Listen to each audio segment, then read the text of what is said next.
Have a good night. How is it that you're never scared? Who says that I'm not? What are you scared of? Let's see. Being by myself. I'm scared of ending up alone. What about you? Those things out there. What if the people are still inside? What if they're trapped in there without any control of their body? Scared of that happening to me. Okay. First of all, we're a team now.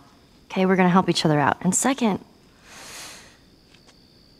they might still look like people, but that person is not in there anymore. Henry says that they've moved on, that they're with their families, like in heaven. Do you think that's true? I go back and forth. I mean, I'd like to believe it. But you don't. I guess not. Yeah, me neither.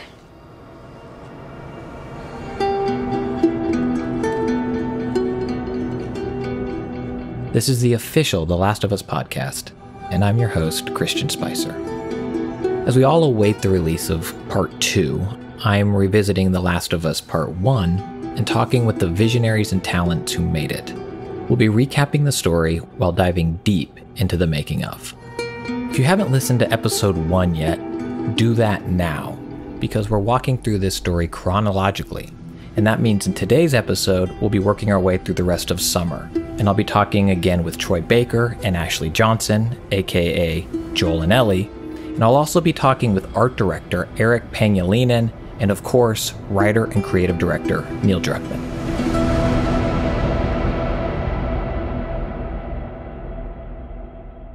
Now, last we left off, Joel vowed to transport Ellie to the Fireflies after leaving behind his recently infected partner, Tess. He and Ellie make their way out of Boston and into...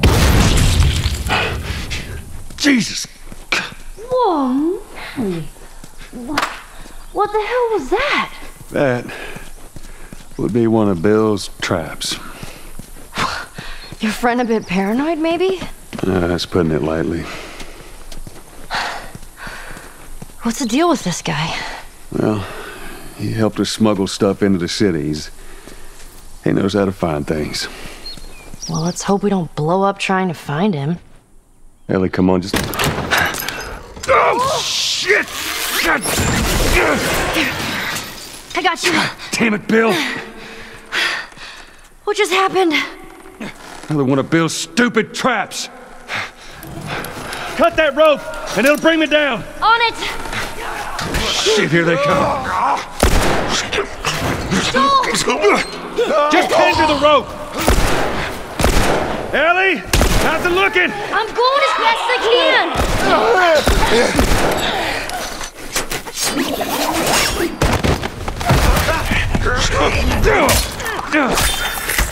Get off your ass on your... We're meeting Bill, which as a player, I expect Bill to die. I expect to like Bill. I expect Bill to die. And I expect Joel and Ellie to be worse off because of it. Who is Bill to Joel? And then in that moment, who is Bill to Ellie coming into this from a new perspective? You know, when we work on the story, we write everything on index cards and we outline it on this big corkboard. And every section has a purpose. So one of the things we wanted to explore in this story is like, how are people surviving? The people that are kind of situated in a place, what do they do to survive? We've seen so far the military, which is surviving by these very kind of oppressive means. It means people don't have freedom of movement. They might not have as much food as they want to, but they're mostly protected from the infected. That's one version. And then we want to say, okay, what if someone could survive by themselves? So it does two things. One is it sets up, okay, here's another way to survive in this world. And what are the pros and cons of that? But the other thing is it reflects, it's almost like Bill's he's taken Joel's philosophy, or what Joel believes his philosophy is, to the nth degree. It's like Joel believes like you don't get attached to anyone. That sort of shit's good for one thing.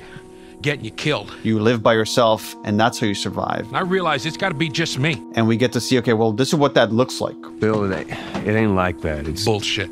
It is just like that.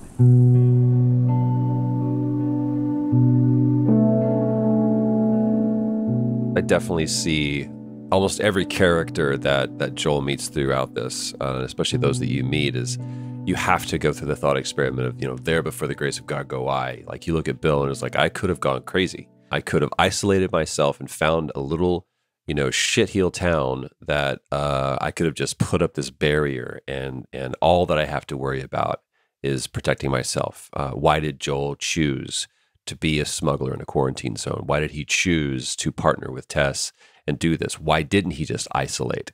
But I definitely do look at that relationship with Bill, which is primarily, we know that Bill and Tess are kind of like that's the relationship, right? Joel is always kind of on the outside of that. He's the plus one. So that's why it's kind of a tenuous relationship when you see Bill. It's like, hey, I'm friend, when they first meet, and the relationship between the two of them is contentious. It's like, you and I have commerce together, but we're not friends. It's almost like Bill is Joel's weed dealer. It's like, hey, we're cool, but this is the limit of our relationship.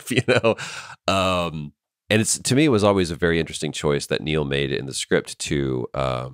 When Bill brings up Tess. How in the hell is Tess okay with this suicide mission? It's actually her idea. Really? Yeah, this is right after Tess has died, and there's not that, Tess is dead. And I've thought about that moment a lot, and did Joel not tell Bill that because it's like, then you and I have nothing to do with each other? Because the only reason why Joel is in front of Bill is because he needs something. He needs a car.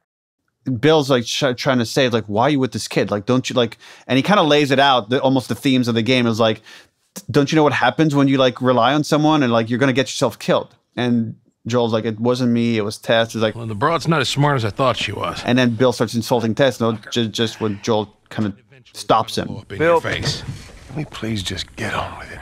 And then we wanted to show how Bill ain't exactly the most stable of individuals. Again, he just rambles to himself. All the supplies from the warehouse are dug into the yeast now he's vents talking to himself. again. When you don't have another person to communicate with, you start going a little crazy and your mind splits. Just so you could communicate with anyone, you start communicating with yourself. And we wanted to show that as you're walking around town, to say, okay, this is probably what this guy does when no one's around. Can't believe you agreed to this bullshit. This shit's gonna be Bill? Joel, this way.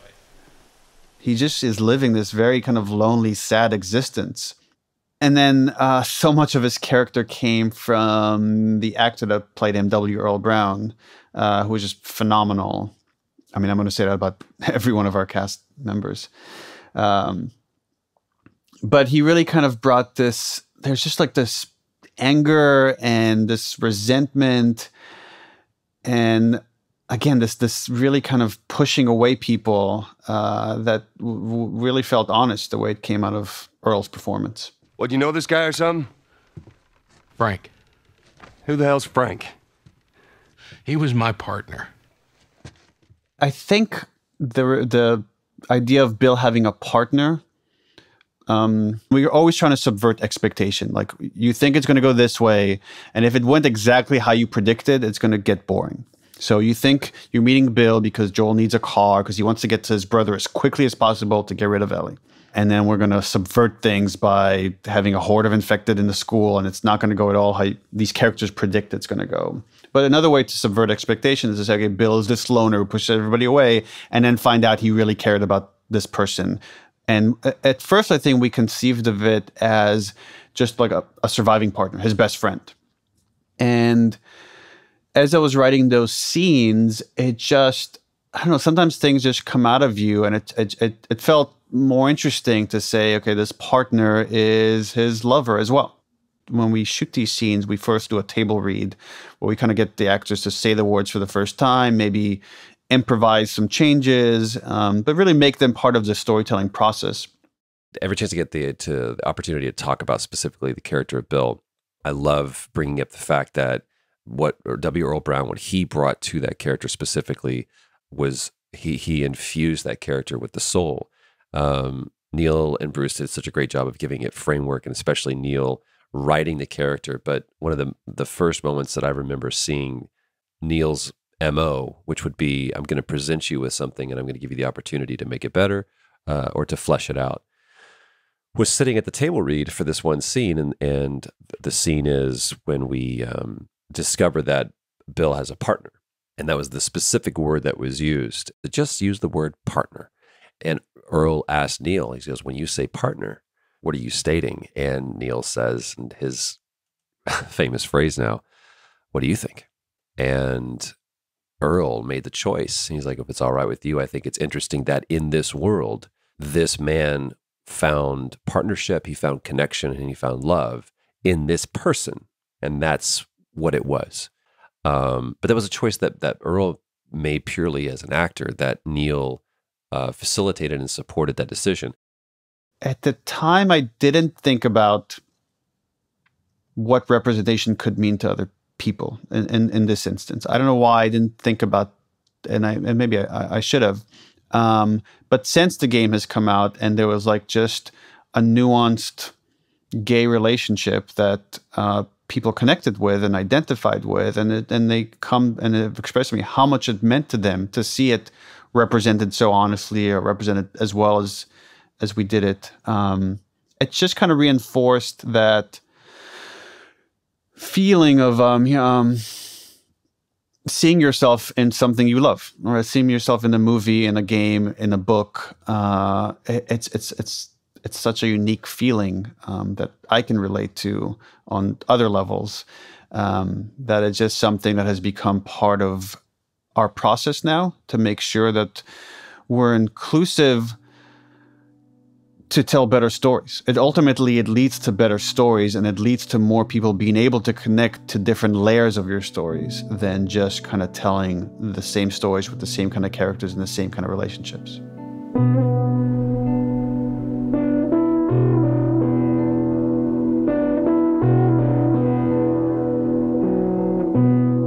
Hey, look at that.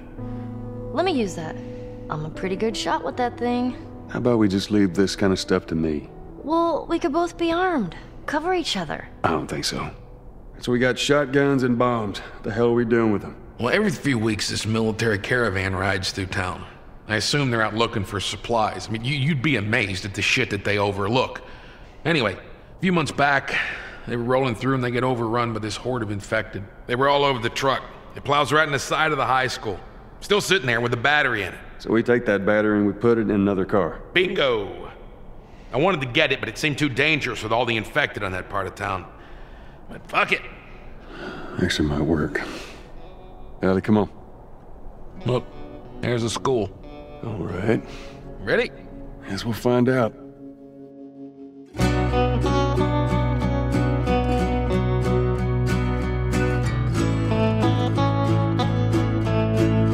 My name is Erick Pangilinan, and I'm the art director in Last of Us 1.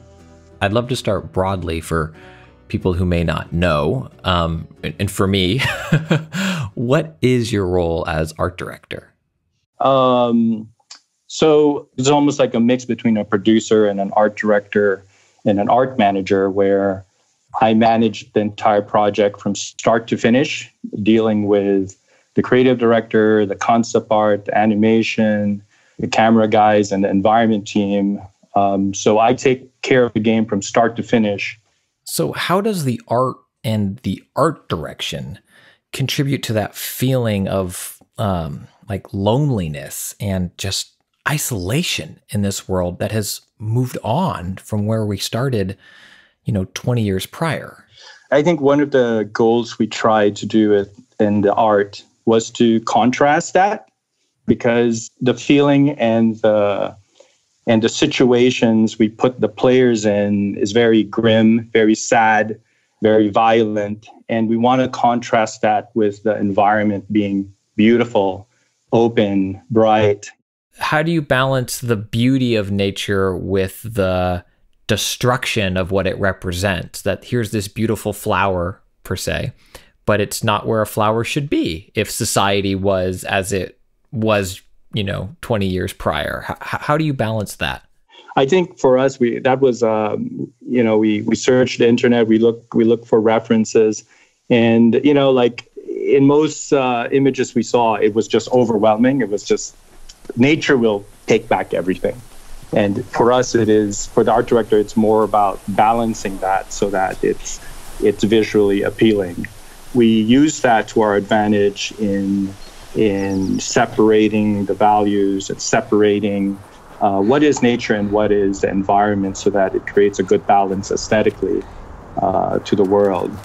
It gives us opportunities to create natural formations with what was once man-made, like using bridges as pathways for water to go by. So you have all of these waterfalls cascading on top of each other. But instead of rocks, you have like the pancaked freeway.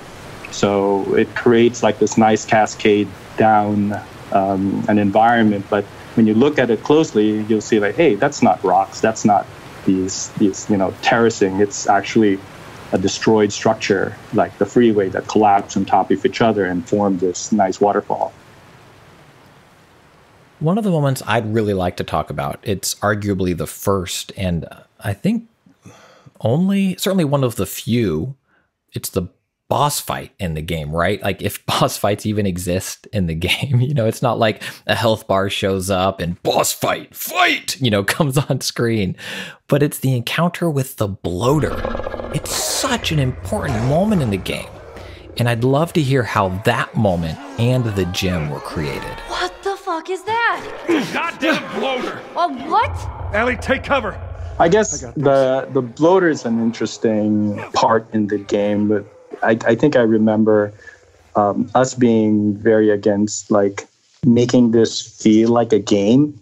We want you to be immersed in it as if you're in the world. So UI was a very careful balance in how much UI we're going to give the player so that it doesn't put them in like, oh, now you're in a combat space. Oh, now you're fighting this boss or something. So we were very careful not to take you out of that experience. And one of the things that we do in the environment, especially like man-made environments like the school, was to go very deep with the identity of the space. So we try to treat every space architecturally correct, and we try to study the interior designs of each of these structures so that we are designing it as if it's a real school, and then applying this environmental storytelling of like what happened to that place. Like, did it collapse? Did it get flooded? How did the dirt manage to get to this area, and what did it do to the materials like the floor, to the roof? How do you apply the infected into this area? Like, how do you show the pattern of the growth coming from a source? So the bloater is really like the pinnacle of the most dangerous part of the infection. And I think that's why this thing was treated like it was the boss, and it was presented in a way where you can see its maximum strength, like in this gym, and you were able to fight this with all your most powerful weapons. And at least for me, I feel like it also represented, because it felt like a real space, almost a micro version of a hero's journey coming complete, where it's the realization of, for so many people, projecting my own feelings, but the school bully and that bullying happening in gym, right? Like, be it the tough gym teacher and she's yelling at you, or the kid who pushes you into the locker. And here's Joel, this man's man, survived everything so far, taking on the bully in the school gym. Yeah, I've never seen it that way, but yeah, that does make sense. And I guess that's why it's like the boss fight, right? Like you have to up that thing with the danger of the situation with something bigger. And I think for us, that was the solution. And it's something that, if you were stuck with in an enclosed space, you'd be totally screwed. And so like getting introduced to the bloater in this big gym is actually great, because it gets you prepared for the other situations, which would be a lot hairier than this.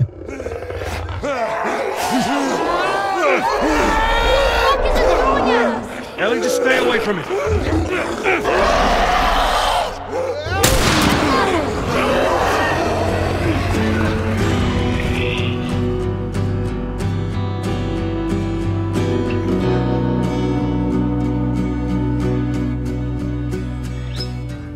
They destroy the bloater and make their way out of the high school.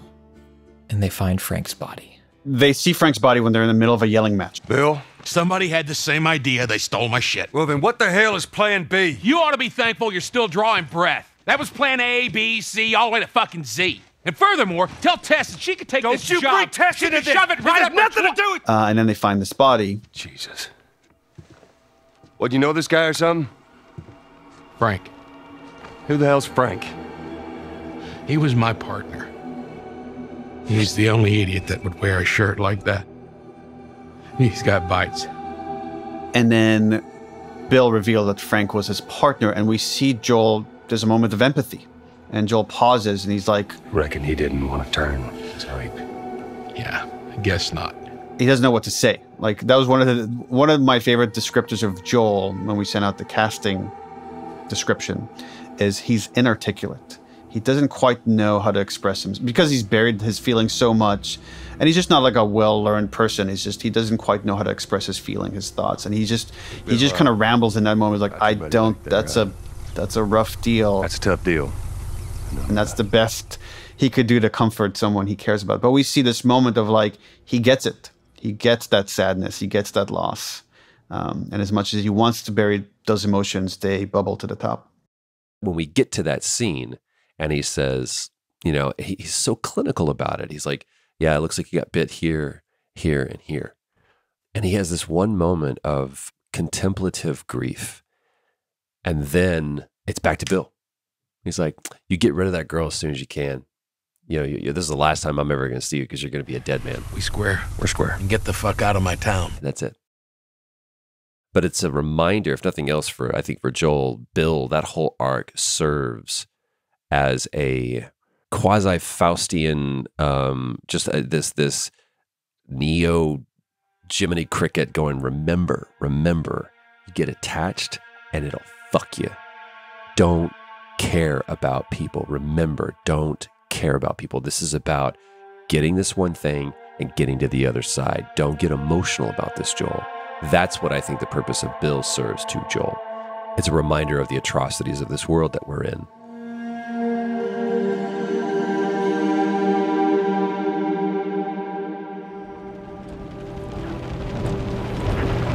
Oh, man. Hey, what happened to sleeping? Okay, I know it doesn't look like it, but this here is not a bad read. Only one problem. Right there. To be continued. I hate cliffhangers. Where did you get that? Back at Bill's. I mean, all this stuff was just lying there. That scene, I think, was the first scene we ever wrote for that game. And it was used to cast Ellie and Joel. And it was just because we knew like there's so much like violence and intensity and drama in the story that we need to balance it with lighthearted moments. And that's why it was so important to get the kind of levity that's in the scene and the kind of chemistry that these characters needed to have in this scene. So in that instance, it was like, well, what would Ellie steal from Bill? And she steals all sorts of stuff. But I remember the comic book was just the first inkling we had that, oh, Ellie would be into comics and there would be such a rarity in the world that she would get excited every time she found a comic. And then that later turned into its own mechanic that as Joel, you can, as you're exploring, you could find these comics and then you gift Ellie. And it was another way systemically to build in their relationship. And Neil, you've created real comics. You wrote real Last of Us comics. So did American Dreams already exist at this point? Were you teasing it? Or is it something that came to you later? Yeah, no, when the scene was written, there was no thinking that, oh, there'll be an opportunity here to make a comic book with Faith Erin Hicks, someone I admire. I just love comics, and I've loved comics almost my entire life. That's where like I'm trying to think what a teenager would be into, that I just immediately gravitated towards that, which is comics. Again, I grew up in Israel when I was young, and at the time we didn't have, when I lived there were no comic book stores. So like one day my dad came back from the US and brought my older brother a Batman comic. And I was like, 7 or 8, and I was just blown away by it. It just left such an impression on me. And then it was all about how do we get more of these things. And when we finally moved to the US, as a kid, I just collected like boxes and boxes of comics, and I could just devour them. Well, better than nothing. Oh, I'm sure your friend will be missing this tonight. It's light on the reading, but it's got some interesting photos. Now, Ellie, that ain't for kids. Whoa! How the hell would he even walk around with that thing? Get rid of that. Well, hold your horses. I want to see what all the fuss is about. Oh, why are these all stuck together? I'm just fucking with you. Bye-bye, dude. I think those moments are so important in the game because it is heavy. And we need to have those moments to just sort of all have sort of a collective sigh of relief to have a break for a moment. And, you know, with the porn magazine, for instance, it's so funny because, you know, when we were talking about it, I don't think that I ever would have talked to my dad about a porn magazine, let alone talk about a porn magazine in that way. But that just shows how interesting Joel and Ellie's relationship is. And the whole joke where she asks why the pages are stuck together and he panics, but she's fucking with him. She knows. And it's so good because you think it's going to be a moment where Joel is panicking and he's like, oh man, I got to have the birds and the bees conversation with her. And she's like, nah, dude, I already know about all that shit. It's fine. It's just this beautiful sort of moment of him thinking, oh, I need to be a parent in this moment. And she's like, no, it's okay. I've raised myself to a certain degree. There's a lot of stuff that I already know, but we can joke about these things together because that's just what life is now. You know, we have, for us, it takes us a long time when we start forming a friendship or a relationship to really put our sense of humor out there because you don't know if your sense of humor is going to line up with somebody else's. If you say something, are they going to find that funny? Are they going to find it offensive? And sense of humor is such a big part of who we all are and the things that we find funny, which doesn't make any sense from one person to the next person. But I feel like being able to share that with someone is the biggest sign of comfortability. And the fact that they get to that place and they start joking around and having a fun time, it shows their closeness and how this time that they've spent together and this journey that they've gone on, they're getting closer and they care about each other and they're starting to enjoy each other's company. And that needs to happen. That needed to be there.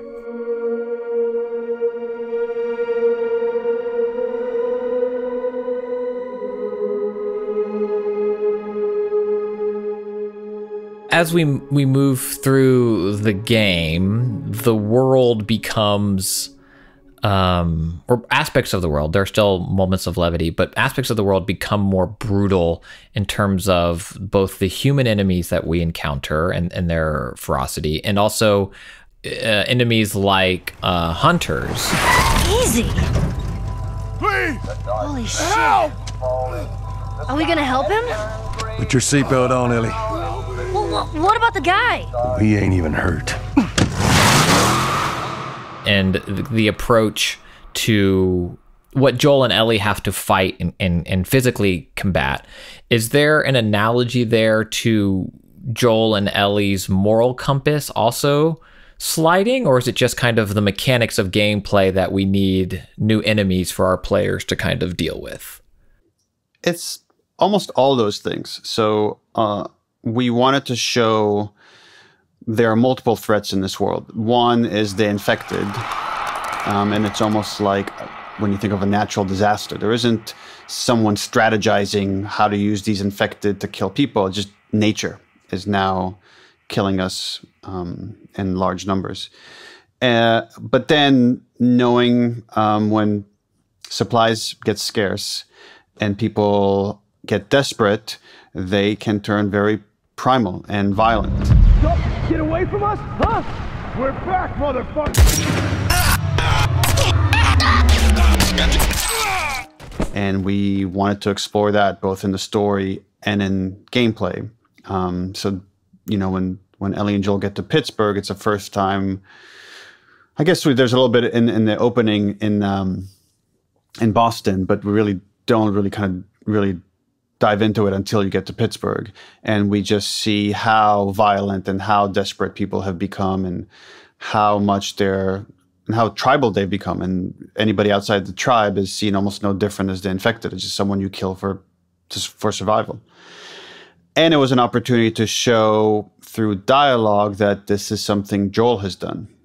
So I remember, like, as we talk about these different parts, I remember in my head when they came online, and, you know, we started production of the game with Pittsburgh. That was like one of the first environments we've built, and worked our way out from there.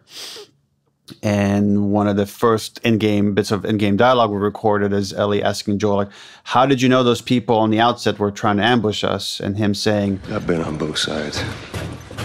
Oh. You kill a lot of innocent people? We'll take that as a yes. Take it however you want.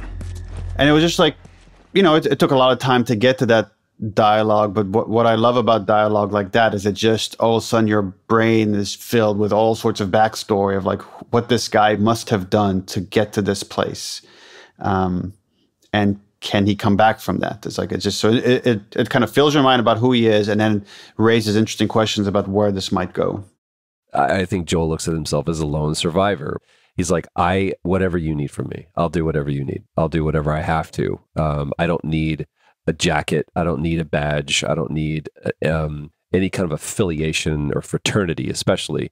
And by the way, that's one of my people are like, what's your favorite line from the game? Is like, that's it.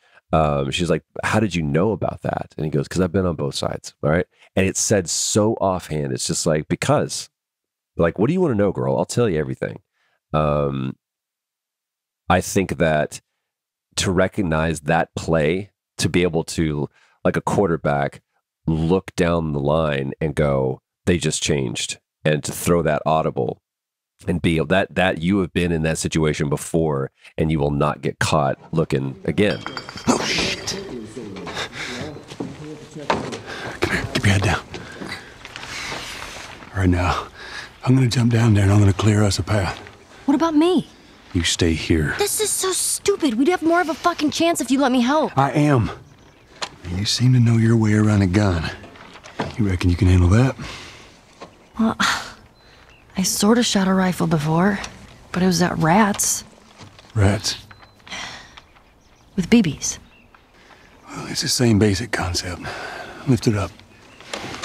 You're going to lean right into that stock, as it is going to kick a hell of a lot more than any baby rifle. Okay. Go and pull the bolt back. Just tug it. There you go. And as soon as you fire, you're going to want to get another round in there quick. Listen to me. If I get into trouble down there, you make every shot count. Yeah? I got this. All right. And just so we're clear about back there, it was either him or me.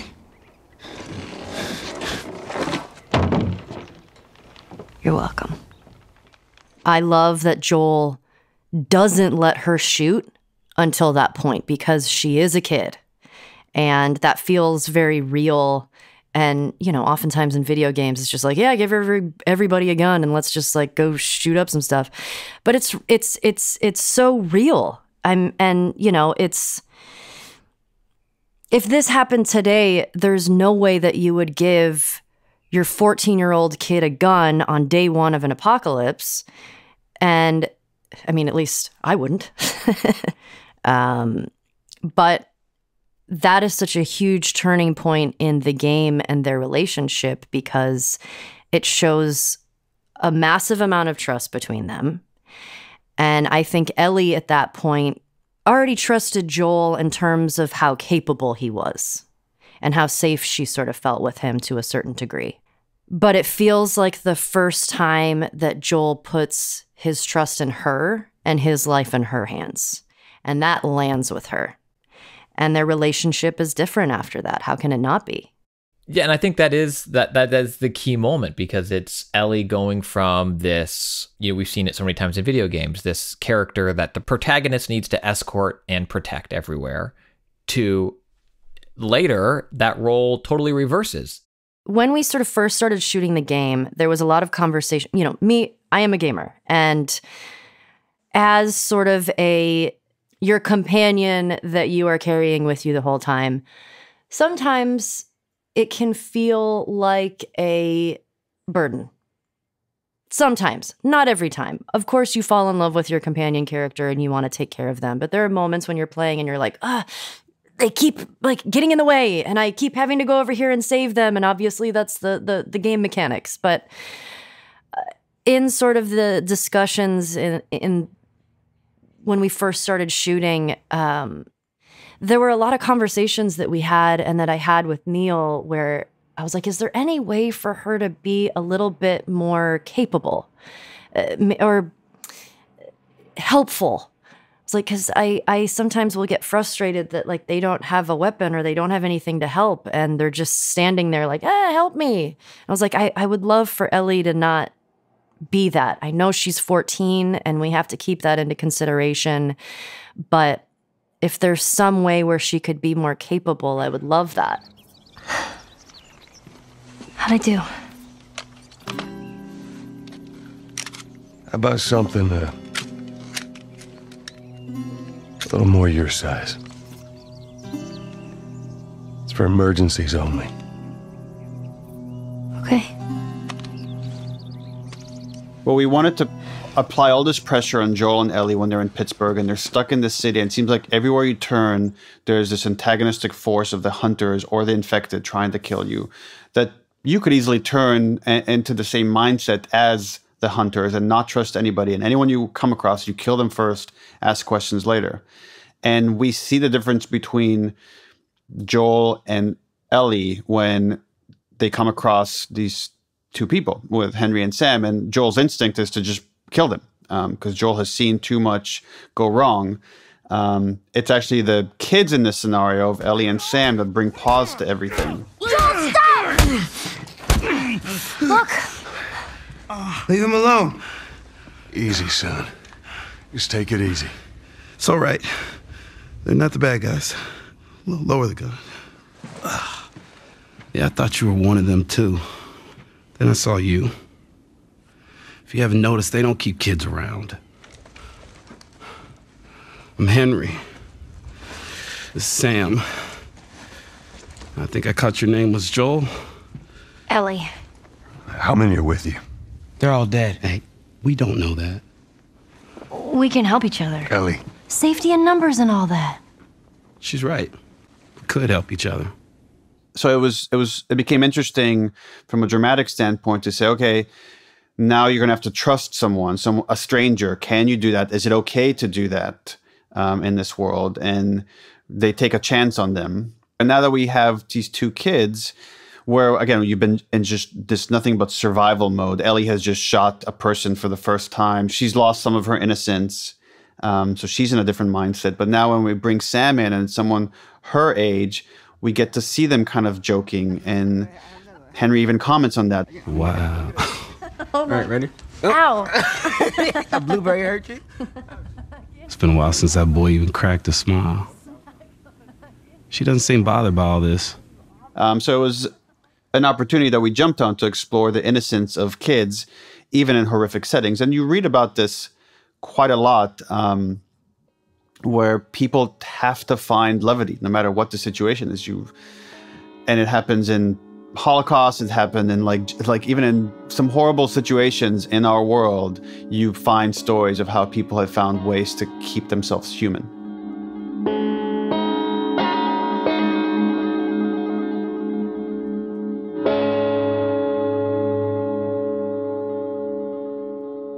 So Joel and Ellie are going with Henry and Sam. They're on their way to the radio tower, which is outside of town, and they're going to find the rest of their group. But at the gates, they're attacked by the Humvee. Henry and Sam just take off. They don't even wait for Joel and Ellie. And so Joel and Ellie have to run to the bridge, where Ellie just jumps into the water, even though she can't swim. Joel is forced to jump in after her, and the current is super strong. Thankfully, both are rescued by Henry! He's awake! Hey, you. We're alive. Okay. See? What'd I tell you, huh? He's good. Everything's fine. You know, Sam's the one who spotted you. You guys are taking quite a bit of water. What's wrong? Henry! Get back, son! Hey. He's pissed, but he's not gonna do anything. You sure about that? Stop! Joel? He left us to die out there. No, you had a good chance of making it, and you did. But coming back for you meant putting him at risk. If it was the other way around, would you have come back for us? I saved you. He saved me too. We would have drowned. You know, for what it's worth, I'm really glad we spotted you. Now, that radio tower, it's on the other side of this cliff, okay? Place is gonna be full of supplies. You're gonna be really happy you didn't kill me. When you were making this moment, Neil, were you a father yet? Because this is a brother relationship, but it hit me as one of the strongest parent-child relationships in the game. I mean, as I'm trying to recollect the timeline, I definitely my daughter would have already been born. I'm sure subconsciously there was a lot happening there, but you're right in that it is a brother relationship, but it's more of a paternal relationship. And again, it's as we're talking about this, I'm just seeing this through line of this theme of like protecting your kid versus giving them freedom to express themselves, to find who they are, to make mistakes. And we see that in the toy shop. Sam, what are you doing? Nothing. Get rid of it. My backpack is practically empty. What's the rule about taking stuff? It weighs like nothing. The rule. What is it? We only take what we have to. That's right. Now, come on. So there's some truth to that, but it's also missing this other point of like kids need that escape. They need this other thing. So it's like, and that's why Ellie steals it and then gives it to Sam, which is this very kind of sweet gesture. But that's one of those things that just felt very true to me and felt like it had to get in the game. So all these, in some ways, Tess, in a lot of ways, Bill, in the most ways, Henry and Sam, when we go forward, these are all cautionary tales for Joel. So with Tess, it's like, okay, here's what's happened when you get idealistic and she believes she's going to save mankind, you're going to end up dead. With Bill, okay, well, here's what happens when you're just about survival and about like limiting your freedom, and it's not about having fun or living. He drove his partner away. And later when you find this suicide note, like it's all laid out there, and it was like Frank was not happy with Bill and he wanted to escape, and Bill just is like, well, we survive in this town, that's all we need. And it's like that wasn't enough for Frank. So that's a cautionary tale for Joel. Like, if you're just about survival, if you're just about keeping your emotions at bay, you're going to drive everyone else away. You're going to end up alone and miserable. And then later with Henry and Sam, there's like kind of the ultimate thing that Joel is afraid of, which is losing the person you love.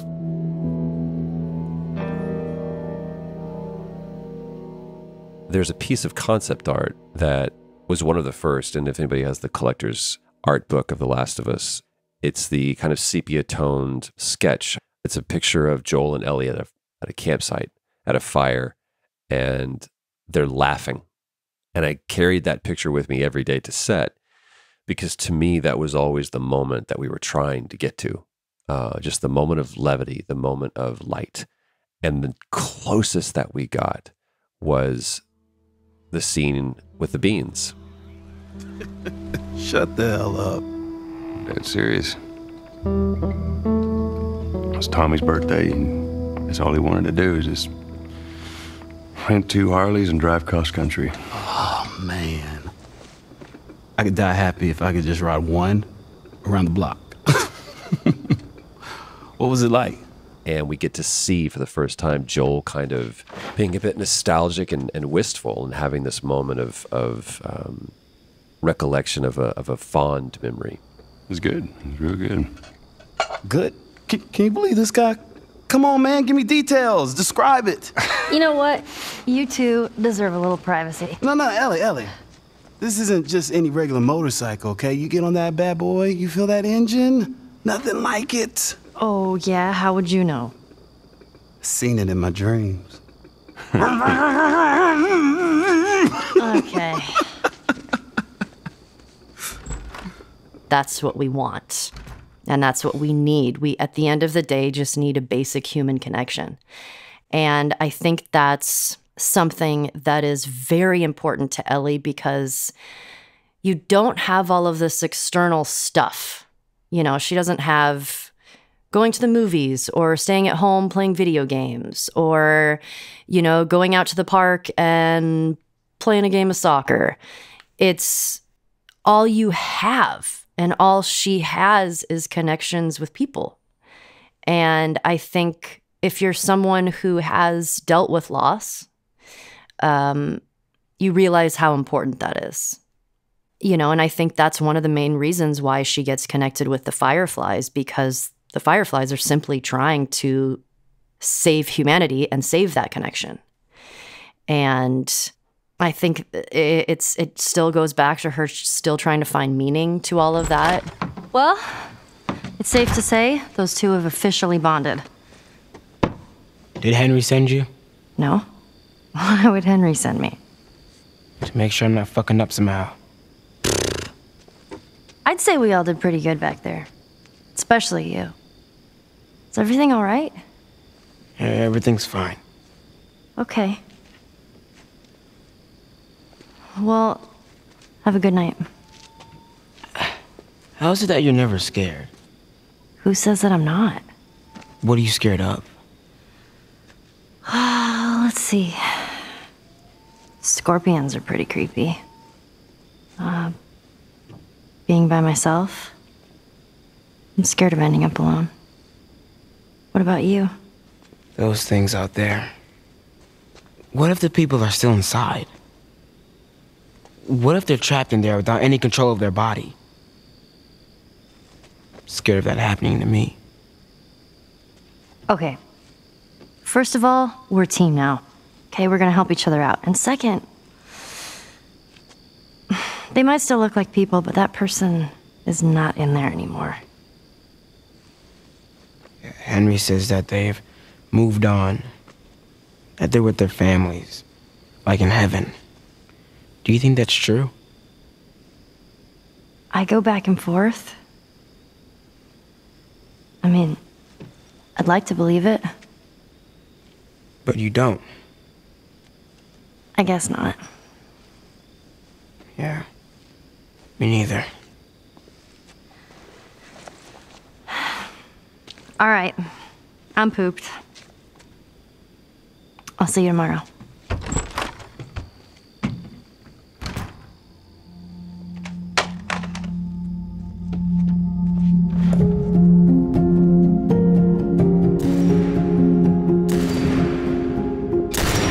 All right, Sam? Yeah, I'm okay. Thanks, Joel. All right. We did it. We should move. No. Sam!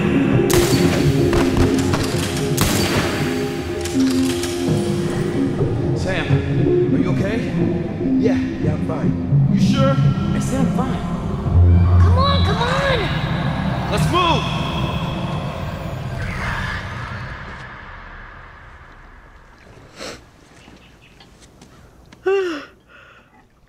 Damn. That smells good. Good morning. Where's Sam? Sam? Sam! The hell? Shit, he's turning! That's my fucking brother! Screw it!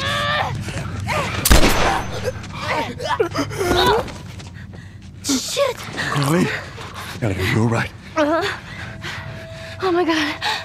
Sam? Oh no. Sam? Henry? Ellie, stay there. Henry? What have you done? I'm gonna get that gun from you, okay? Oh, okay, easy. It's your fault. This is nobody's fault, Henry. It's all your fault. Henry! Henry, no! Oh my god.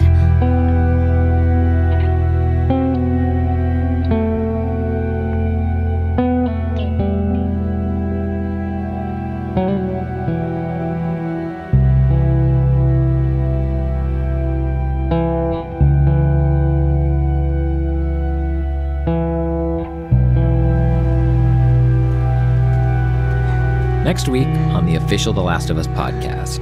Jackson County. Means we're close to Jackson City, right? Shouldn't be more than a few miles. You ready to see dear old brother? I'm just ready to get there. You nervous? I don't know what I'm feeling. I believe that it's one of the most important moments in their relationship because they both, to some degree, are opening up about some heavy stuff. And granted, it's a bit of a heated exchange, but they're getting stuff out. They're both trying to figure out how much they actually do care about each other.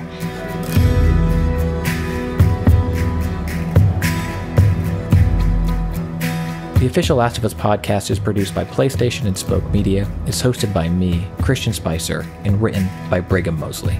Our Sony PlayStation team includes Charlie Yater, Christian Cardona, and Carrie Surtees. Our Naughty Dog team includes Arnie Meyer and Scott Lowe. Our production team is Carson McCain, Kelly Kolf, Trey Jones, Reyes Mendoza, and Alicia Force. This episode was mixed by Evan Arnett, who contributed additional sound design and music. Today's episode included interviews with Neil Druckmann, Troy Baker, Ashley Johnson, and Erick Pangilinan. Executive producers are Aaliyah Tavakolian and Keith Reynolds. Thanks for listening.